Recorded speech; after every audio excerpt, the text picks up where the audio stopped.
A lot has been said about anxiety, depression, and all of those. The question that comes to mind is, having said so much about this, how do we handle it? How do we recognize what is anxiety, what is depression? How do we know when it's coming at us, and how do we prevent it? My name is Lucy, and welcome to Family Unboxed with Lucy.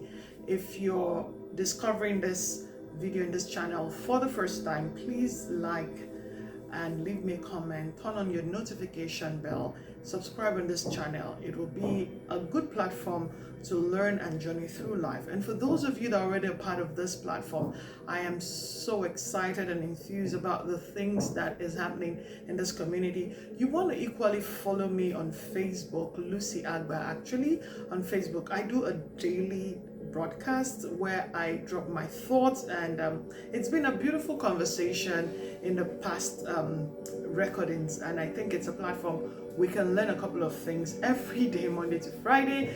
We rest on the weekend, and then we come again and do the same thing. Like I was saying, depression and anxiety, what are these things and how can we best handle it?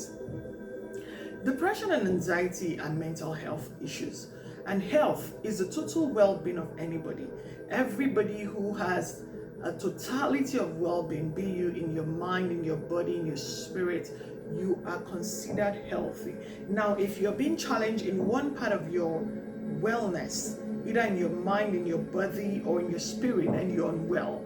So in this regard, depression is a mental health issue. So it's a component of health that is being challenged. And sometimes it comes on us very tricky. We do not know, we do not recognize it, and then we just notice that voila, we're here. Now, what gives birth to depression is anxiety. And that is why it is said, be anxious for nothing. If you've ever heard that phrase, it is because anxiety is a tricky element that comes into us. If not well managed, it can wreck us and render us useless. Now, there are different things that bring anxiety. Anxiety is an unmanaged emotion. An unmanaged heightened emotion brings anxiety. So your emotion is running wild at you, and then you're allowing it to run wild at you. So your emotion is ruling you, and you're giving permission to rule you. That is anxiety. Have you ever seen anybody who wants to get married the next day and they're anxious, worried, they run helter-skelter, they can't sleep? That is anxiety. Have you ever seen someone who wants to make a trip, and a day before the trip, they're anxious? I used to be an anxiety queen to an extent. I'm anxious to travel, I'm anxious to return. So I really do not enjoy both the preparation for the journey and the journey itself. The vacation is useless because I barely landed and I'm anxious to go back. Why? My life was being almost in wreck by this menace called anxiety. There are ways that I have handled anxiety, and I believe it's going to help you, and that is what I want to talk about today. Anxiety is something that if we do not handle very well, it will wreck us. It comes and it journeys us through to depression. In the journey through to depression, anxiety brings it with it high blood pressure and other things, filled organs and other things that we cannot even handle. It affects the way we relate with other people. It makes our decision compromise. It makes our thinking compromise. There are a lot of other things that anxiety on the process to depression, if not handled, can really do, which is really terrible. The way I would recommend that we handle anxiety, one, is to recognize that it is coming at us.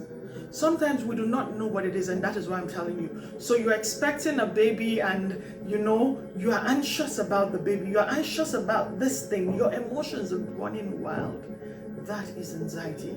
You're having your feelings rule over you. That is anxiety. It could be on the positive, it could be on the negative. If you want to get married, for instance, it's a good thing, it's a positive thing, but your emotions are running wild, so it is ruling over you.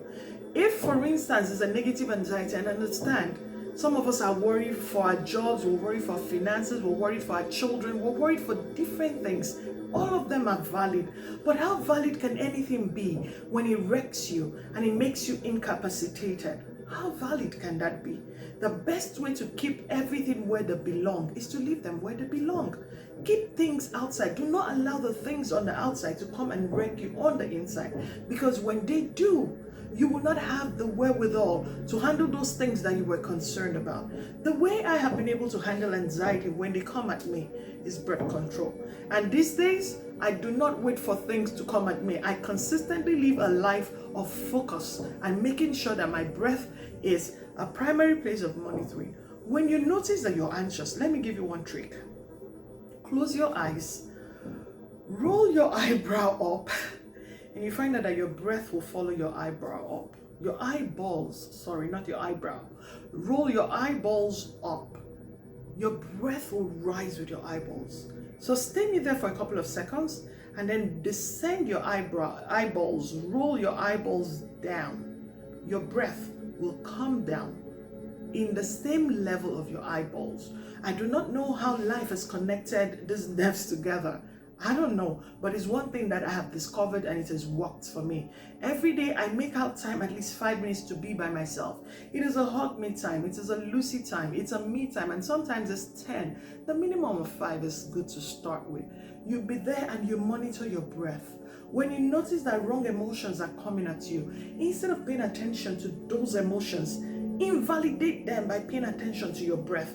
Give it yourself the permission to live, to be alive, to be happy. Send some more air into your lungs.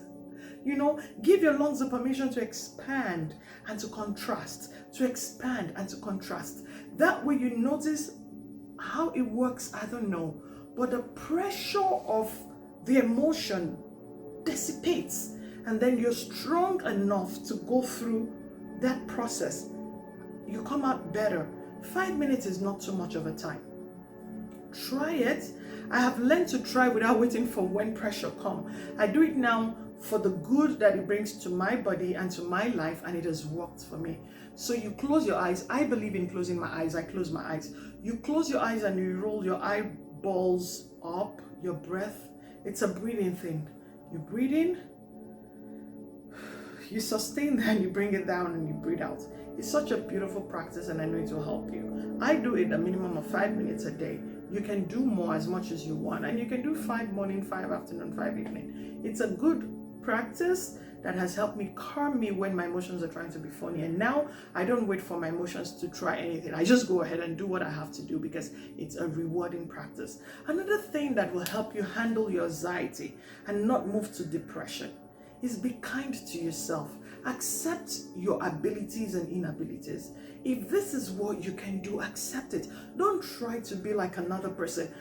It's okay to admire another person. It's okay to aspire to be like another person. But when you're not there, do not kill yourself about it. If this is what you can afford, please just be here and afford it. If this is what your capacity can take it. Don't try to be a superman, a superwoman, a King Kong, a ruler of the world, a conqueror of anything that you're not yet.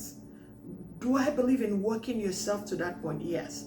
Be gentle, be practical, be systematic, be creative. Work your way to that elevated point you want to get to. But while you're here, appreciate yourself. Be kind to yourself. Accept that this is who you are. Accept that this is your ability, and accept your ability. Accept that this is your inability, and begin to work gradually towards it. Many times we'll break our backs. I heard a story of a lady who, in a bid to buy a house, she does 3 jobs, morning, afternoon, night. And I told myself, I don't know the wisdom around it.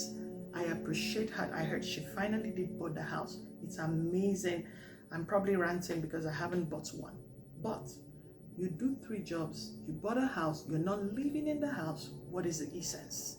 Your body's breaking. Your mind is going gaga. You do not have a weekend. You do not have a weekday. You don't have no time.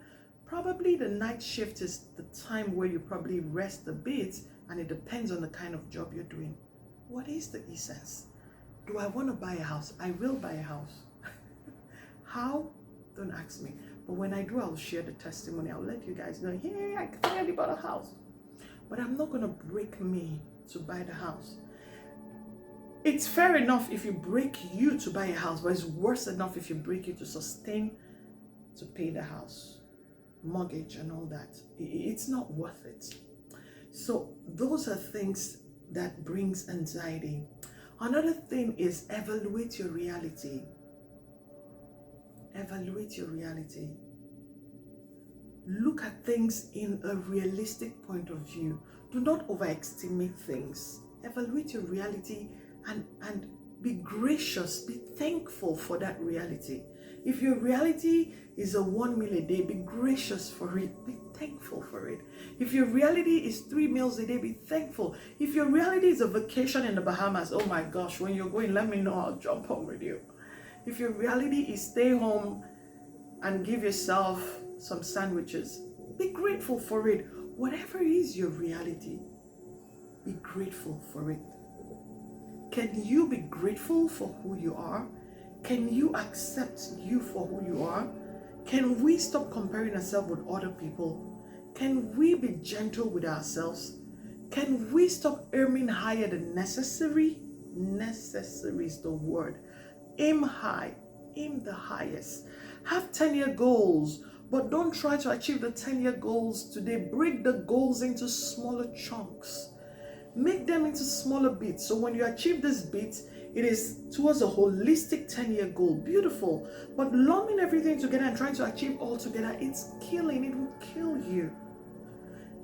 Depression will affect your relationship with yourself. It will affect your relationship with other people. It will affect your decision-making capability. It will affect the way you assess your environment. Depression will make people run away from you. You will not be called logical. And who wants to deal with anybody who is not logical? I need you to take a pause. Another thing and another way to handle this whole situation is learn to take a pause in life. Oh, I love taking pauses. If you know me, I can take a pause for 6 months. I can take a pause for 1 week. I can take a pause for a day. Just take a pause. Give yourself a mental pause. It's okay. Take a pause. Some of us, our minds are working even when we're asleep. Don't do that to you. Is it easy? No. Is it achievable? Yes. You will identify that you need to take a pause and begin to work towards it. Another way to handle mental health, balance, and anxiety and depression: eat well, exercise fairly, and try to sleep at a regular time. Some people tell me, Lucy, when I sleep early, I wake early and it affects me through the day. I understand. So understand yourself, understand your body dynamics, and give yourself what works for you. If sleeping early works for you, go ahead and sleep early. Some people sleep early, they wake early, maybe 4 a.m. and they are good to go through the day. Some people sleep early, wake 4 a.m. and they are messed up midday. Some people sleep at 11 and they sleep till 7 or 6 as it works for them. Understand what works for you and adapt it. What I'm trying to say is have a regulated sleep time. It's good. It's very healthy.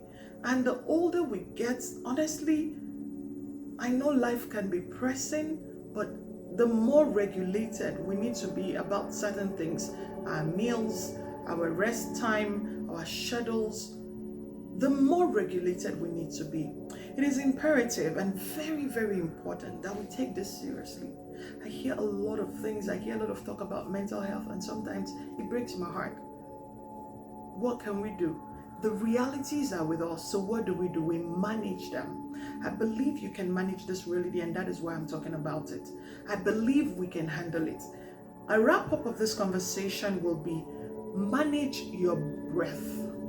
Spend time with you. Love you. Do not wait until when the challenge is coming before you begin to do a preventive measure. That is what I would rather say.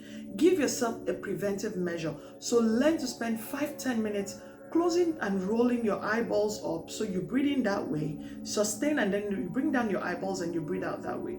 Do that all the time, and especially when you notice that anxiety of any sort, be it positive events that's bringing the anxiety or negative anxiety, your blood is rising, your emotions are taking a better part of you. Hop into your breath control exercise so you understand what is happening and how to handle it. Love yourself. accept you. If this is who you are, accept you. Look, the person who will journey with you will come. The persons who will journey with you will come. If they haven't arrived, just journey with yourself. And in the end, it's all about you, right? Journey with you. Sometimes, honestly, you need just a you time. Journey with yourself, empower yourself, build your capacity so that when they come, they will not influence you negatively. People come with baggages. If you're starting a business and it's like only you is going through that process and you need support, journey in that business alone. Understand the business and understand the techniques to do it. When they come, they can only build on what you already have, and you guys collaborate. So wherever you are in your journey, in your space, evaluate yourself, accept your reality, be kind to yourself, make out time and give yourself a you time. Accept yourself, accept your reality. Do not give more than is necessary. Do not place so much expectation of yourself. It is a killer. We wake up and we want to conquer the world. I want to conquer the world, trust me. But I'm not ready to conquer the world today. I'm doing it one step at a time, a little bit at a time. And this is part of me conquering the world in my own way. Will I ultimately conquer? Oh yes, I conquer every day. Every day you're conquering the world.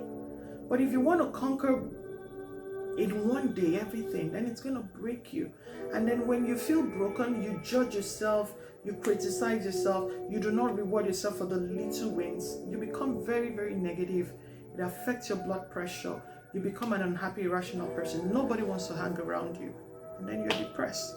Your high blood pressure goes and diabetes comes in, your organs fail, and God forbid, you begin to live on drugs and all that, which is totally unnecessary if we had nipped it at the bud. The whole essence of this conversation is to help us live a better life. Family Unbox is to help us unbox, open everything, right? And today this is what we're opening. Honestly, it's a privilege bringing this conversation to you. I believe I have added some level of value of sense. I want to believe that you're going to practice one of everything we've spoken, even if it's starting by the breath. Honestly, it's very, very important. I do that often and it's blessed my life. I believe it's going to do same for you. Until I come your way again, this is your girl Lucy. I love you from the depth of my heart. The platform is Family Unbox. Please like, turn on your notification bell, subscribe, share this video and other videos on the platform. Until I come your way again, stay blessed. Peace. Ciao.